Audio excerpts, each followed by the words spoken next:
Tonight we're gonna make some dashi from scratch, like real dashi with real ingredients. You really essentially only have two ingredients for this. This is a bonito flakes or katsuobushi. It's a cured smoked fish that's been shaved, and this is konbu. It's a kelp that's been dried.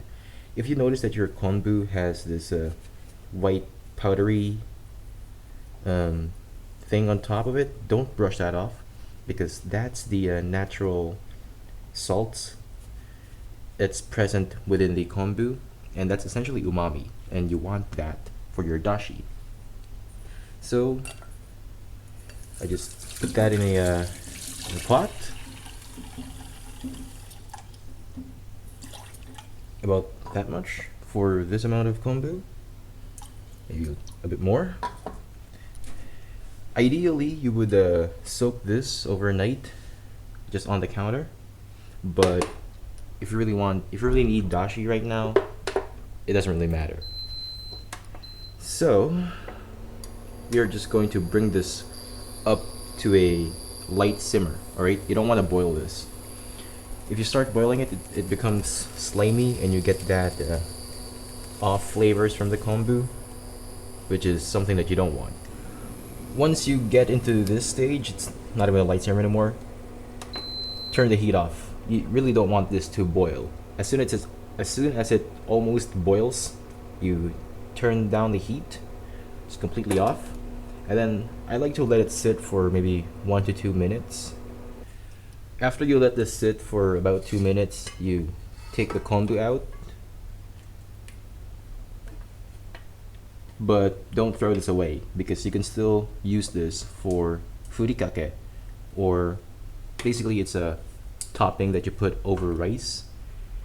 I'm gonna make a video about that soon, so just don't throw this away. Put this in the fridge covered. But after that, you get your bonito flakes.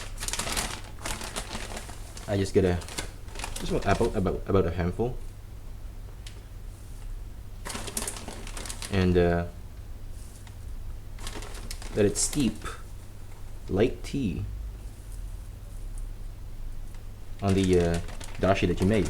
You don't want the water to be boiling when you add the bonito flakes, because then it will kind of have some off flavors. It's gonna make it sour.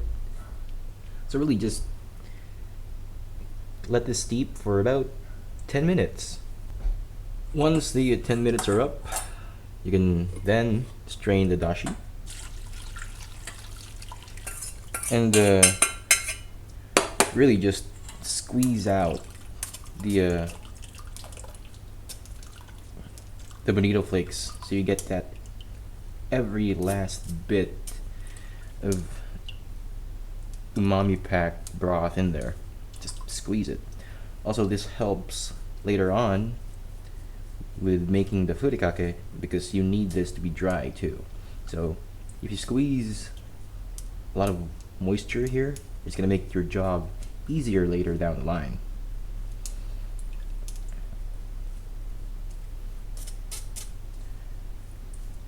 And I think that's as much water as I can squeeze out. And then look at this. It's beautiful golden colored dashi. Well, next we're going to make miso soup out of this. So let me just put this away.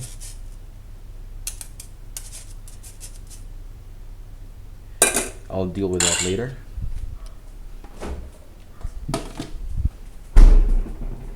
So for the miso soup, you need your dashi,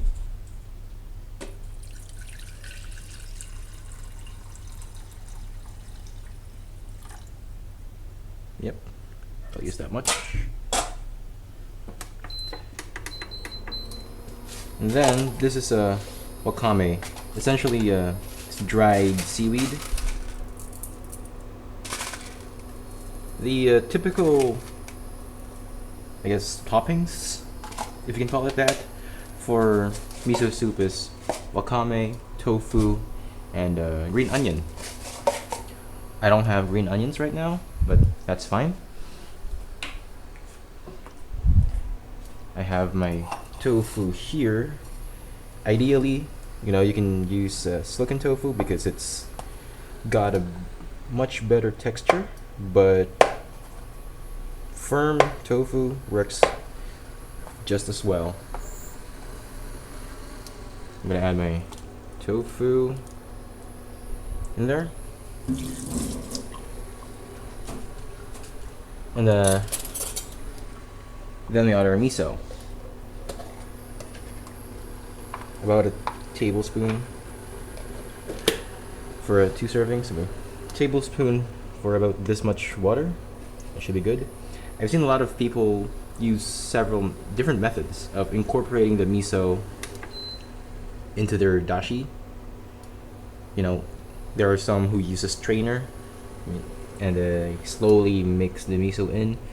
Some take out some dashi, put it in a small bowl, and then add the miso there, and then put it back to the dashi. I'm lazy, so I just put the miso in there and let it mix. Just simple.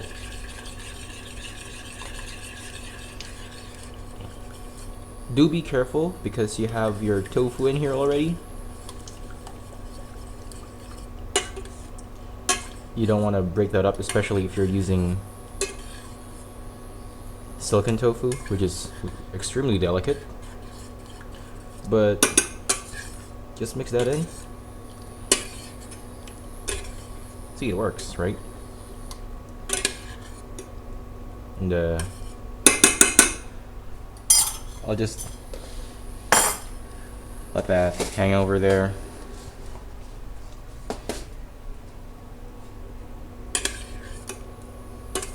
But essentially you're done at this point. You don't really want to boil this because it might kill the bacteria that's within the miso because it is a fermented product. But once your tofu is warmed up, you can pretty much serve this already. Grab some of that stuff because I don't want to be messy.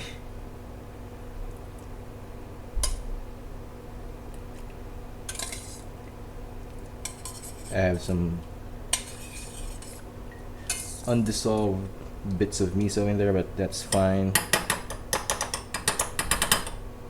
Pour some of that broth.